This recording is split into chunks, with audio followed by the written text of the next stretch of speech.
Hello and welcome to the class on statistical and quantitative analysis for business. In this course we're going to look at both statistical methods and quantitative methods that will help us analyze business data from which we can make informed, intelligent business decisions. Uh, the requirement for this course is you should have um, basic understanding of mathematics and basic understanding of how business runs. We are not going to go any more advanced than a basic high school algebra and some of the very basic business concepts. The rest of the math we will teach you along with the course, so don't worry about it.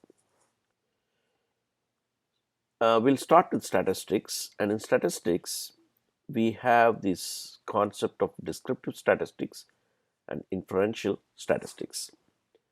As a business leader, you need to know the difference because based on the difference, when you're presented with data, you can weigh your decision based on what kind of data is presented. If you take statistics, we need to define what we call as a population. Population is basically the data domain, the domain of the data, right?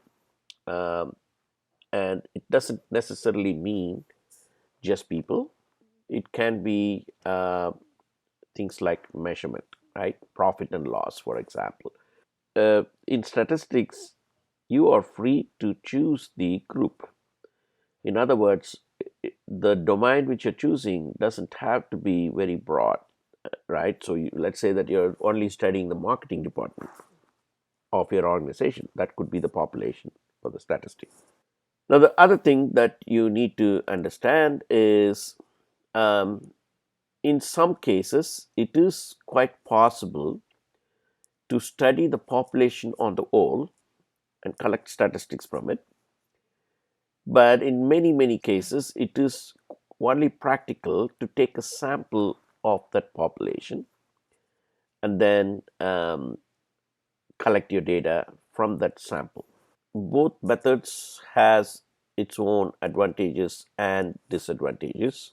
If you can collect the data from everybody in that population that you have defined, then obviously the margin of error should be very less, right? But on the other hand, when you're collecting data from the population group, it is going to be more expensive, right? So if the population is small, then you can collect the data from the whole population. But if the population is too large, sampling is a very good method. And there are various ways in which you can define your sample to make it much more accurate. But the idea is the sample kind of represents your overall population. Okay, so now you've collected statistical data from both either your population or your sample. Once you collected the statistical data, there are two ways in which you can make measurements of the data. The one way of measuring the data is actually summarizing the data. Generally, you are measuring the centrality of the data to kind of understand the summary of what the data means, right? What is the central theme of the data? So for that, you use some of the measures of centrality like mean, median, and mode, which can tell you that, where is the average case? Where is the middle case?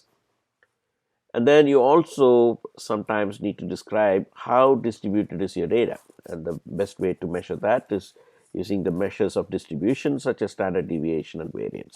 That type of statistical calculation is called as descriptive statistics. The other type of statistical calculation you can do is study the distribution of the data as probability distribution of the data. Do some regression analysis.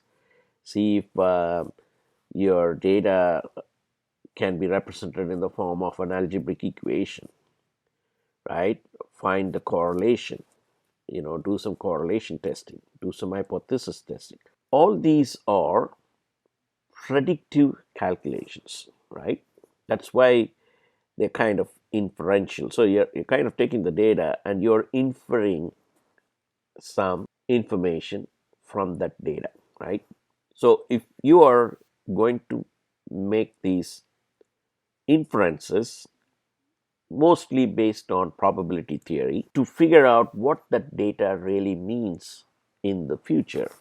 So inferential statistics are not always very accurate, but they can give you an idea of how the future will look like.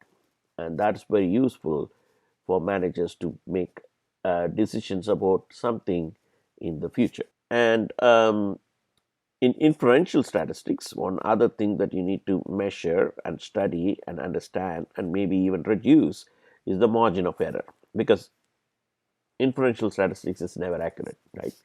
So now people study the probability of the data being an error, right?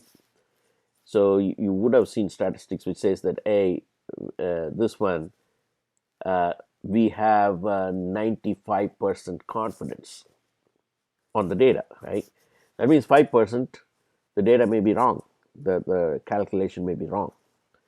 That kind of calculations, they are called a statistical estimation, and you need to learn that also, right? So in this course you will be learning how to make descriptive statistical calculations, how to make inferential statistical calculations, how to calculate the margin of error. And once you know that, once you know how to calculate it, once you know how to look at it, you can actually look at any kind of statistics, and based on that you can say that, oh, this is what it means, and therefore I can take this kind of business decision. That's the point of this whole course, right? Now, both of these calculations can be represented in the form of a graph, in the form of a chart, in the form of some tables, and in descriptive ways, right? And so when you're looking at a graph or a chart, you always need to, so there is a descriptive part in the graph which says that, hey, here's the data. But there could also be some inferential part. For example, if you are looking at a regression line, for example, that regression line comes out based on this data. This is how the regression line looks like, right? And there are various ways in which you can show a regression line. So you can actually represent inferential data also in the form of a graph. But the key part here is, if you can understand what is descriptive statistics and inferential statistics, then in future, whenever we are studying these and whenever a chart is shown to you, you can really understand what it really means. Thank you very much.